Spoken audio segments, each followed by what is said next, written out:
Hi love, how's it going today? Thank you so much for taking the time to watch the replay of this video. If you're new to the page, a big hello to you. My name is Aubrey Daimler. I am an author, a coach, and energy healer who helps women with endometriosis to naturally manage pain, increase energy, and find peace with endo. So I am back to answer some of your questions and concerns on this path to naturally managing endometriosis. And a question that had come up from another endo sister, and I know from many of you, are these struggles and symptoms that can show up in that period between ovulation and menstruation. This is when a lot of the symptoms from endometriosis can flare up. And I know for myself, I struggled with this as well for a long time. So you may be more crampy during this time, you may have spotting, and you may feel a lot of emotional type stuff coming to the surface. So some of you may be struggling with anxiety or depression. You may be having issues sleeping. Maybe you're getting those night sweats or that hot flashes. I know for me that always happened and still sometimes happens in that second half of your cycle before your period. So I wanted to chat a little bit about that today and some tips on what you can do to help manage some of these symptoms holistically and really where to put your focus so that you can start to feel better. So somebody had actually just recently contacted me asking about progesterone cream. This was something that was offered to her by her naturopath, and she was wondering, about my opinions on this. So this is a valid point, I think, and a lot of us I think if you get into the holistic world, perhaps have been offered that option. Because in the second half of your cycle, right between ovulation and menstruation, this is when progesterone comes into play. So it's that second half where we need that progesterone to help balance things out. It's what helps calm your mood and some of those feelings of anxiety and some of those issues sleeping. A lot of that goes back to progesterone, this progesterone hormone. Now, those of us that have endometriosis, there's usually an imbalance there with estrogen and progesterone. So we're either going to have too much estrogen or not enough progesterone to balance things out. So the thinking then is that, okay, if we add in progesterone, this is going to help balance things out. There's a book out there by Dr. John Lee, who is well known for this theory. I don't remember the title of the book off the top of my head, but he was a big proponent for using progesterone cream, bioidentical progesterone cream, to help balance things out. So this is something that I've tried briefly. Personally, I didn't do well with the progesterone cream, but I know some of you who have. So if you have tried progesterone cream, I would love to know your experience. Pop that in the comments below and let me know how that went for you. And if you are watching me live, go ahead and say hi. If you're watching the replay, say hi too. I love to know who's here, who's watching. So that was her primary question. What do you think about progesterone cream? Should I try this? So I think if you're working with somebody like a naturopath or somebody that's helping you with this, and you can get bioidentical progesterone cream, you usually need to get a prescription for that. I think it's worth a shot to see if it does help you. However, I don't think it's as cut and dry as, hey, let's add in some progesterone cream. This is going to help that imbalance that's going on.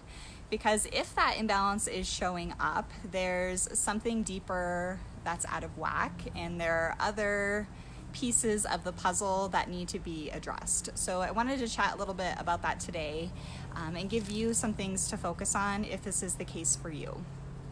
I can tell you over the years that I've been on this healing journey starting all the way back to 2011. Things have gotten a lot better for me, but I do know that that second half of the cycle was always a struggle for me, especially when I got off the pill back 10 years ago and things were imbalanced for me. So I know of these symptoms, I've struggled with them myself, but luckily I've been able to turn a lot of that around by addressing some of these key components. So if you are in the situation, you've got that imbalance going on, you've got all these symptoms that are coming to the surface, a big piece that you want to address is going to be your adrenals, right? So your adrenals are these two little glands that are located right on top of your kidneys, and they deal with stress. So when we talk about progesterone, progesterone and cortisol are two factors here. So your adrenals actually release cortisol, which is your stress hormone. They release adrenaline. So their whole purpose is to manage stress and to help you to survive, ultimately. That's their ultimate goal. So if there's an imbalance going on with stress, which stress can come in a lot of different forms, right? It's not just like this outward type, maybe emotional stress that we tend to connect that with. But there's a lot of other stressors, especially if you've got endometriosis, that come into play. So if you're dealing with like chronic stress, your adrenals are having to work overtime and they're having to pump out cortisol and adrenaline, and there gets this imbalance that starts to happen.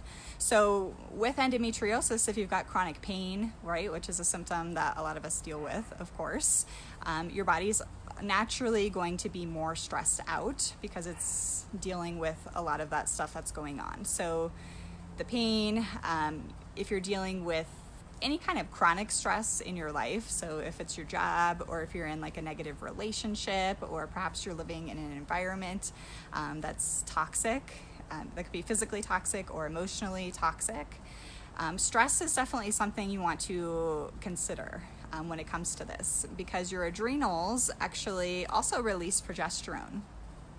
And if you're constantly stressed out, it's constantly having to pump out these other stress hormones.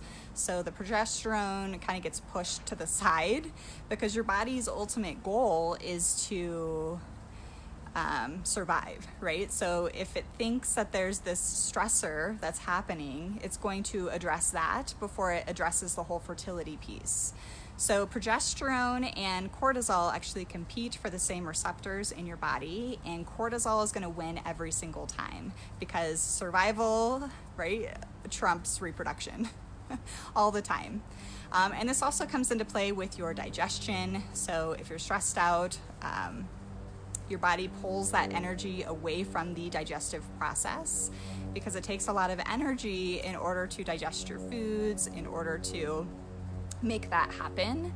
So if there's these other stressors, then you're not going to be digesting your food as well. And your digestion comes into play with so many other things with your immune system, especially.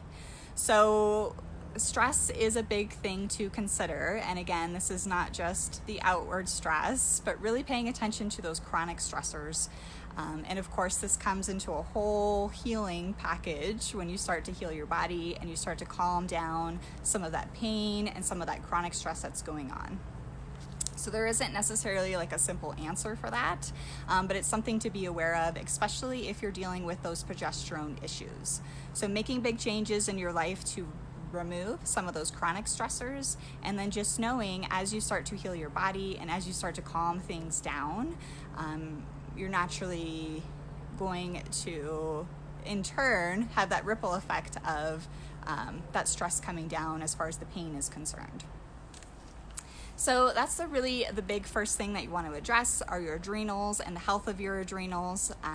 Your adrenals and the stress response can also happen if you are waiting too long in between meals. So if you've got adrenal issues, some other things that can show up with your adrenals, you may be feeling fatigued constantly.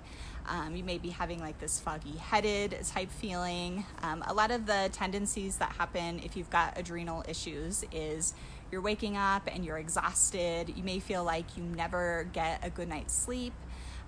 But by the time you're laying down to go to sleep, you're like wide awake and wired, but tired, and you can't sleep. If you can connect to that pattern, drop me some comments, let me know. I know that this is a common pattern for a lot of us with endometriosis, because a lot of us are going to have tired adrenals just because of the stress that comes from endo, right? So again, there isn't a simple answer to fixing all of this, but just to have the awareness that that is a key component can help along the way. So addressing the stress, addressing your adrenals. The second piece that I wanted to talk about today is your liver. Your liver plays a huge role in those symptoms that can show up in the second half of your cycle between ovulation and menstruation. Your liver is what's going to detox out estrogen, and it's also detoxing all the toxins in general and the chemicals that we absorb from the environment. And your liver, if you've got endometriosis or if you've got a chronic illness, which tends to come with endometriosis, right? Other things can start to pop up. This is a sign that your liver is tired, it's sluggish, it's not able to work at its full capacity. Now, a lot of us are born into this world, unfortunately, with a sluggish liver because our parents and the generation before that, and I think each new generation that is born, it gets even worse, and more of our livers are overburdened. So there's different factors in the environment that can wear your liver down, but this is a key piece if you're getting these symptoms in the second half of your cycle. And especially the emotional type stuff that can come up. So your liver is actually an emotional storage box. It holds on to a lot of these things, and if you find yourself feeling really emotional, if you find yourself feeling that anxiety or that depression right before your period, which I know for some people it can get really intense during that time, a lot of that connects back to your liver. And if your liver's overburdened, and especially during this time of the month, because your immune system is a little bit lowered, there's a lot going on in preparation during the menstrual cycle for pregnancy, right? Because that's a whole purpose.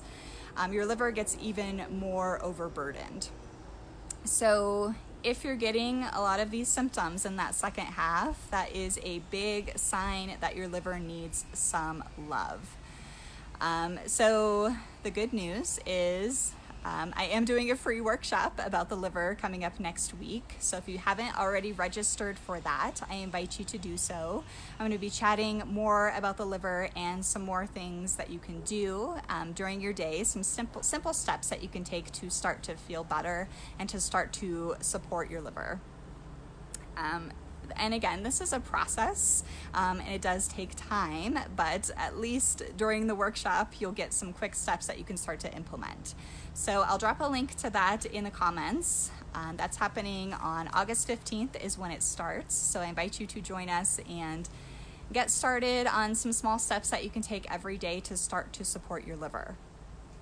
So again, a lot of times the simple solution is I'm just going to add in the progesterone cream, which may work for a short period of time. I've heard mixed results with this, and myself, I didn't do so well on it, but I think if you don't address these other issues, so addressing your adrenals, addressing your liver health, the adding in the extra hormones is just a band-aid in a sense, and it's actually putting more work on your liver to have to work through that stuff. So I think if you can address these other organs, can address the stress, can support your adrenals, support your liver, naturally these symptoms are going to start to dissipate over time. But it does take time, it is a process, so just know that. I am here to help you and to support you along the way if you need it. Again, check out the free workshop that's happening next week called Love Your Liver, where we're going to be putting some focus on this important organ that comes into play with so many different things, but especially during that second half of your cycle. So I'll drop a link to that in the comments to register, and I hope to see some of you there. This is an online workshop, so everything gets emailed to you. There's 4 pieces of content to help you start to feel better.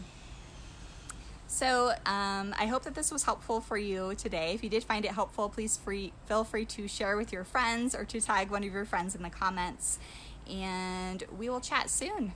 I hope you have a good rest of your day. Mwah! And I'm sending you so much love.